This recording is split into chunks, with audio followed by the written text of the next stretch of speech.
Me and Duck arrived to South Carolina on March 20th, 2010.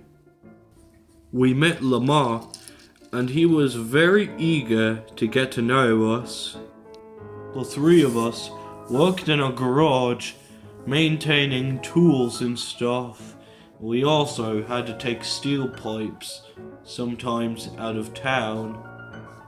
We forgot what town we were specifically in, but it was pretty nice. The only downfall was, well, we didn't get to see the outside world very often. Since the garage wasn't that big, they only needed 3 toys to help out. I would also consider this place our home, because, well, we didn't really have anywhere else to live, so we lived here in the garage that, well, some guy owned. We don't know his name, but I think we're just remembering it now. Actually, no, never mind, I forgot. Did you ever feel lonely without your friends around? Yes, we missed them very much. It was hard work working in South Carolina. That was until Victor arrived. What are we doing here? I'm glad you asked. Well, from the looks of it, we're getting a new toy to work with us. He comes from Russia. His name is Victor. Well, this is gonna be really interesting. Someone from Russia, eh? Well, I guess we're gonna have to see who this dude is. Soon enough, he arrived. Привет. Меня зовут Victor. Hi? Yeah, I don't know. He's getting used to the English language. Why don't you boys teach him?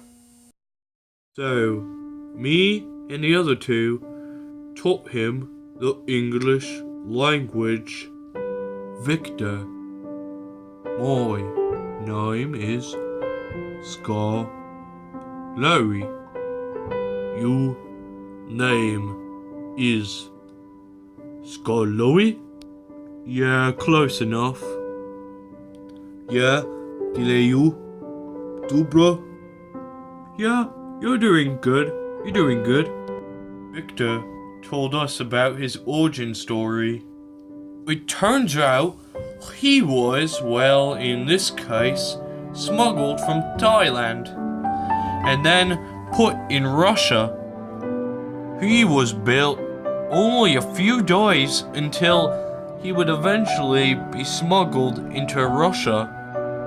Soviet spies were very bad towards Victor. In fact, I think they kind of abused Victor.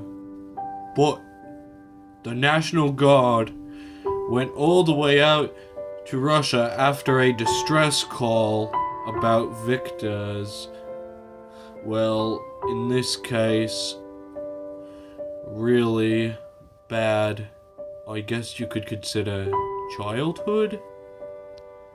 The US Army rescued him, and they risked their lives to rescue Victor. Unfortunately, 10 out of the 30 soldiers died trying to get Victor, but one of them got Victor just in time. Then, in January of,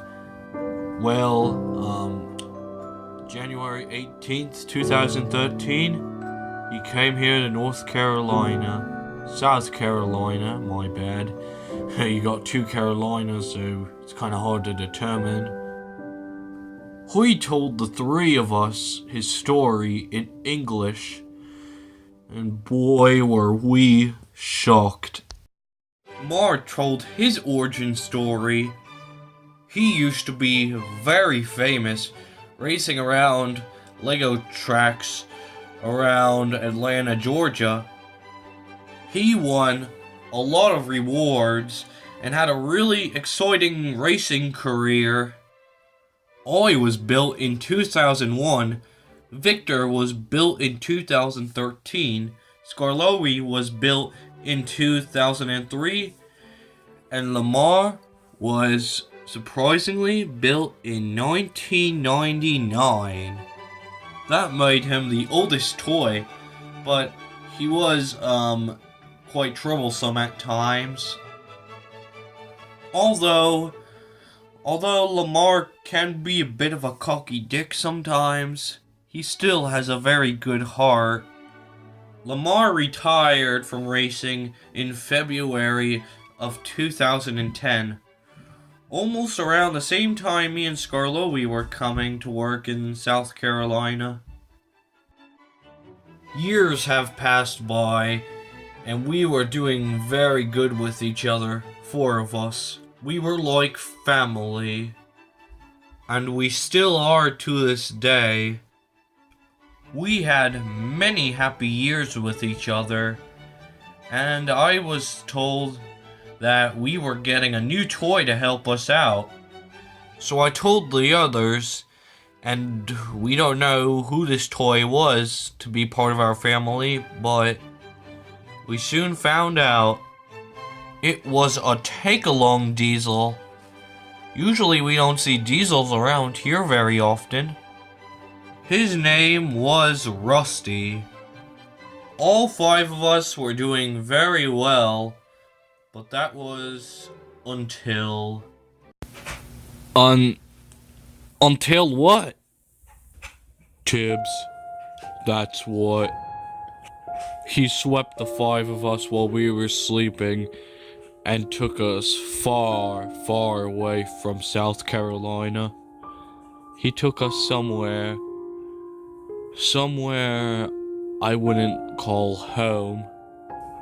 An unknown steelworks company in Philadelphia, Pennsylvania. We were forced to take hot iron instead of cooled down iron or steel, or whatever you would like to call it. Many toys were diesels and were stronger than us. Many made fun of us for how old we were and how weak we were. They said how small and old and unreliable we are. There were good trains though, like the New Jersey Transit trains. They really liked us, including the Amtrak trains. They weren't like the freight trains that judged us. They really enjoyed our company and said how useful we are. We were good friends with the passenger trains, but not with the freight trains. Unfortunately, on November 27th, 2016, Tibbs had it with us. He told us that we haven't been helping him out a lot and that we've only made things worse. He wanted to keep Rusty and send us away. Now that really broke our hearts. Pretty much being told we were no longer useful to them and that we would never see our friend Rusty ever again. Later on November 30th, things would never be the same for us again.